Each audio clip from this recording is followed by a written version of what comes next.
เขาสีทำคือเขาดำได้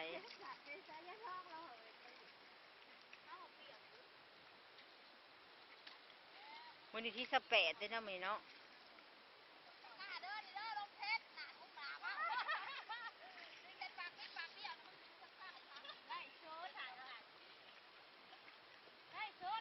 เฮ้ยส่งประหัตทวีตได้เงินเดือนคนเลยแม่ชิเมื่อว่ะห้ากะที่18ลูกกะก็ได้เซ็นแล้วลูกก็ยังไม่ได้เงินเดือนจะมาส่งให้ก็ได้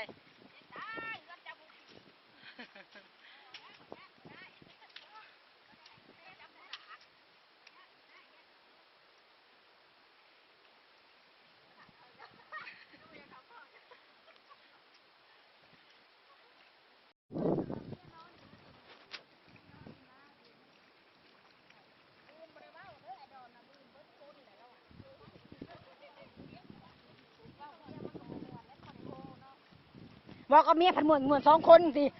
นะใครเป็นบ้าบ้า2 คนนะว่า2 คนกับมวนเพราะว่า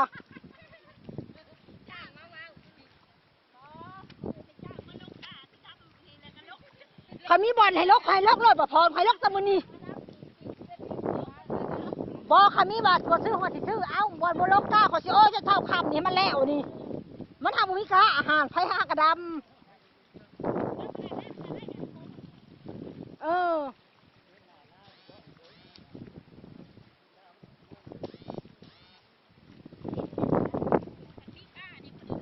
จังวะเขาว่า